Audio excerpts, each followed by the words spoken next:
মানব জমিনে বলেছে, মানে লিখেছে, আওয়ামী লীগের স্থগিতাদেশ স্থায়ী নয়, যে কোনো সময় প্রত্যাহার হতে পারে। কে বলেছেন? বলেছেন প্রধান উপদেষ্টা। আপনাকে কে দায়িত্ব দিল এ কথা বলার? আওয়ামী লীগের দুষ্কর্মের জন্য আওয়ামী লীগ বাংলাদেশের জনগণ তাদেরকে বিতাড়িত করেছে। আওয়ামী লীগ বাংলাদেশটাকে লুণ্ঠন করেছে। লক্ষ লক্ষ কোটি টাকা তারা বিদেশে পাচার করে দিয়েছে। তাদের কোন সাবেক মন্ত্রীর 300, 350, 400 বাড়ির খবর পাওয়া যায়। শুধু মন্ত্রী না, মন্ত্রীর ভাইদের খবরও পাওয়া যাচ্ছে, তাদেরও নাকি 300, 350 বাড়ি ঘর আছে। তো বাংলাদেশে এই যে স্বৈরাচারী সরকার, যারা 3টা টার্ম ভোট দেয়নি, ভোটকে লুট করেছে, আমাদের ভোট দান থেকে আমাদেরকে বিরত রেখেছে, দিনের ভোট রাতে করেছে, এবং প্রতি বছর, মানে প্রতি নির্বাচনী বছরে ভোটের নামে 8-9 হাজার কোটি টাকা ব্যয় করে। একটা ভোটের আয়োজন করতে 8-9 হাজার কোটি টাকা লাগে। 3টা ভুয়া ভোট আয়োজন করার মধ্য দিয়ে দেশের প্রায় 30,000 কোটি টাকা লোপাট করেছে। এই 30,000 কোটি টাকা লোপাট না হলে দেশে 3টা পদ্মা ব্রিজের মতো ব্রিজ হতে পারত। সেই টাকাগুলো তারা লোপাট করেছে, লুটপাট করেছে। সেটা তো একটা দিক। আমাদের অর্থ উপদেষ্টা বাংলাদেশ ব্যাংকের গভর্নর গত কয়েকদিন আগে বললেন যে আমাদের যে রিজার্ভ আছে, আমাদের যারা প্রবাসী, যারা রেমিটেন্স যোদ্ধা যারা আছেন, তারা তো প্রচুর ডলার পাঠাচ্ছেন। এখন এই ডলার পাঠালে কি হবে? তলা ফুটো থাকলে তো ডলার পাঠায় লাভ নাই। রেখে গেল যেই রিজার্ভ, তারপরে অনেক ডলার আসছে, হাজার হাজার ডলার আসছে। সেই ডলার আবার হাসিনা লুটপাট করা প্রজেক্টের ঋণ শোধ করতে করতে আবার সেই ফুটা হয়ে গেল। এখন আমাদের রিজার্ভ এখন সাফিসিয়েন্ট না, এটাই অর্থমন্ত্রী বলেছেন। এটাই অর্থমন্ত্রী তো না, অর্থ উপদেষ্টা। এবং এটাই বাংলাদেশ ব্যাংকের গভর্নর বলেছেন যে আমাদের কাছে এখন যা রিজার্ভ আছে এটা এনাফ না, এটা পর্যাপ্ত না। কারণ ওই লুটের টাকা ঋণ শোধ করতে হয় এখন প্রতিদিন। ভবিষ্যতে সরকারকেও তাই করতে হবে। আজকের পত্রিকায় খবর এসেছে, অর্থ উপদেষ্টা বলেছেন আগামী ফেব্রুয়ারি নাগাদ লুটের কিছু টাকা ফেরত আনা সম্ভব হবে। আচ্ছা, এখন এটা তো গেল লুটপাট, এটা তো গেল ভোট লুটপাট। মানুষ যে মেরেছে, 134 জন শিশুকে হত্যা করেছে যে দলটি, 2000-এর মতো মানুষ মেরেছে মাত্র 36 দিনে, 24 সালে শুধু। আর গত 15 বছরে হাজার হাজার মানুষ মেরেছে, গুম করেছে, খুন করেছে। 20,000-এর মতো মানুষকে পঙ্গু করেছে। আমি নিজে তারেক রহমান সাহেবের প্রতিনিধি হিসেবে আমি চক্ষু বিজ্ঞান ইনস্টিটিউটে হাসপাতালে গেলাম।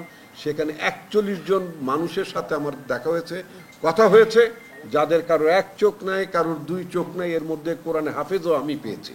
এবং ঘটনাক্রমে তিনি হচ্ছেন বাড়ি বগুড়া, কক্সবাজারের লোকও আছে, নানান জেলা, খুলনার একজনকেও পেলাম, এবং এর মধ্যে বেশ কয়েকজন আমি আলেম ওলেমা শ্রেণীর লোককেও পেলাম। এই যে এত মানুষের অঙ্গহানি করলেন, এত মানুষকে আপনি খুন করলেন, গুম করলেন, আয়না ঘর বানালেন, তো এটার একটা ফয়সালা হওয়া উচিত না? এটার ফয়সালা ছাড়াই কি ইউনূস সাহেব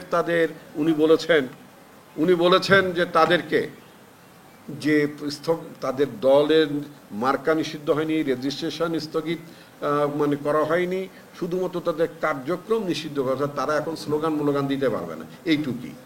এবং তাদের যে কোনো সময় এটা তুলে নেওয়া যাবে, তুলে নেওয়া হবে, তুলে নেওয়া হতে পারে। অর্থাৎ আগামী বার্তাটা হচ্ছে, এই মেসেজটা হচ্ছে যে তারা হয়তো নির্বাচনও করতে পারবে, অর্থাৎ এই সরকার তাদেরকে নির্বাচনও দেওয়া হবে। একটা ধাওয়াতেই নির্বাচন দিতে চান? আরে 16 বছর তো আওয়ামী লীগের ফাইট করলাম, আওয়ামী লীগের বিরুদ্ধে তো 16টা বছর ফাইট করেছে, মামলা কাঁধে নিয়েছি, জেলে গিয়েছি, মানবেতর জীবনযাপন করেছি। আমাদের ভাতে মারার পর যে তার বাবা বলতো ভাতে মারবো পানিতে মারবো, আমাদের তো ভাতে পানিতেও মেরেছিল, এতে তো কোনো সন্দেহ নেই। আমাদের রুজি রোজগার পর্যন্ত বন্ধ করে দিয়েছিল আওয়ামী লীগ সরকার, সেগুলো মোকাবেলা করিনি, করেছি তো। তো নাকি আমরা মানে তলে তলে আওয়ামী লীগ হয়ে গেছিলাম, নাকি তাল তাল দিয়েছিলাম তাদের সাথে? যে কোনো দল যেমন মিলেমিশে আওয়ামী লীগ করেছে, ছাত্রলীগ করেছে, আমরা তো তা করি নাই। তাহলে কিসের কারণে, কোন কারণে আওয়ামী লীগ আবার এই দেশে রাজনীতি করতে পারবে? মানবতা বিরোধী অপরাধ করেছে আওয়ামী লীগ।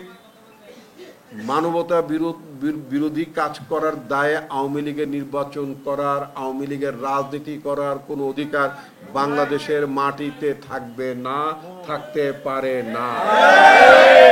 এটার জন্য আদালত পর্যন্ত অপেক্ষা করার কোনো প্রয়োজন নাই। ওই 134 জন শিশুকে আগে ফেরত দিতে হবে। 2000 মানুষকে মেরেছে, তাদেরকে ফেরত দিতে হবে। 20,000 মানুষকে যারা পঙ্গু করেছে, তাদের পঙ্গুত্বকে আগে ভালো করতে হবে। কিছুই করা নাই, এবং তারা যে অপরাধ করেছে সেটার দায় পর্যন্ত তারা স্বীকার করে না। তাদের মধ্যে কোনো পাপ বোধ নাই, তাদের মধ্যে কোনো গুনাহবোধ নাই, তাদের মধ্যে কোনো অপরাধ বোধ নাই, তাদের মধ্যে কোনো, ইংরেজিতে বলে রিগ্রেট নাই, রিমোর্স নাই, অনুশোচনা নাই। অনুশোচনা না করলে কি তওবা কবুল হয়? মুখে মুখে শুধু বললেই হবে তওবা তওবা করছি আল্লাহ, কিন্তু অনুশোচনা থাকতে হবে না? বলতে হবে না রাব্বানা জালামনা আনফুসানা, বলতে হবে না আমি জুলুম করছি নফসের উপর, এটা বলতে হবে না? তো তারা স্বীকারই তো করে না তারা গুনাহ করেছে, তারা তো স্বীকারই করে না নফসের উপর জুলুম করেছে। তো যেই দলটি নফসের উপর জুলুম করেছে, গুনাহ করেছে, মানুষকে হত্যা করেছে, খুন করেছে, বেআইনিভাবে অবৈধভাবে আয়না ঘরের মতন জায়গায় যে নির্যাতন করেছে, মানুষকে পঙ্গু করে দিয়েছে, গায়েব করে দিয়েছে, আমাদের দলের অন্যতম সাবেক সাংগঠনিক সম্পাদক ইলিয়াস আলী, তার খোঁজ তো আমরা আজও পাই নাই। আমি ইলিয়াস আলীর মানে পরিবারকে কি জবাব দেব? আমাদের দলের অন্য সমস্ত যে সমস্ত নেতা কর্মী যারা গুম হয়েছে তাদের পরিবারকে কি আমরা জবাব দেব? যাদেরকে মেরে ফেলেছে, লাশ করে ফেলেছে, হঠাৎ লাশ পাওয়া, তাদের পরিবারকে কি জবাব দেবেন ইউনূস সাহেব? উনি কিভাবে বললেন যে আওয়ামী লীগ মানে রাজনীতি করতে পারে? কে অথরিটি দিয়েছে আপনাকে? তো সুতরাং এগুলো ফয়সালা হতে হবে।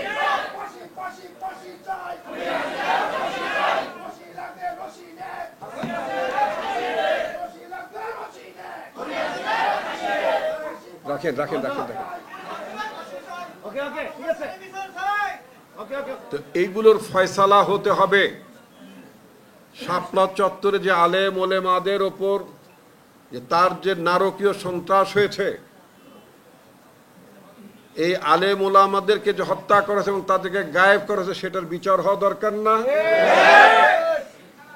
সেই বিচারের দাবি কি থেমে যাবে? বিচার দাবি তো থেমে যাওয়ার কোনো কারণ নাই। তো সুতরাং আওয়ামী লীগ রাজনীতি করবে কি করবে না, নির্বাচন করবে কি করবে না, করতে পারবে কি করতে পারবে না, সেটার সিদ্ধান্ত নেবে বাংলাদেশের জনগণ। অন্য কোনো জায়গা থেকে সেই সিদ্ধান্ত আসা যাবে না। এটা অন্তর্বর্তীকালীন সরকারের কোন উপদেষ্টা, প্রধান উপদেষ্টার দায়িত্বের মধ্যে পড়ে না। সুতরাং নির্বাচনের আয়োজনটা আগে জরুরি হওয়া দরকার। নির্বাচিত সরকার সিদ্ধান্ত নেবে, জনগণের রায় প্রমাণ হবে যে ফ্যাসিবাদী শক্তিকে বাংলাদেশের জনগণ নির্বাচন করতে দেবে কিনা, অথবা বাংলাদেশের রাজনীতির চিরতরে তাদেরকে একেবারে বিতাড়িত করে দেবে। পৃথিবীর বহু দেশ আছে মানবতাবাদী অপরাধ করার কারণে তাদের রাজনীতি করতে দেয় না।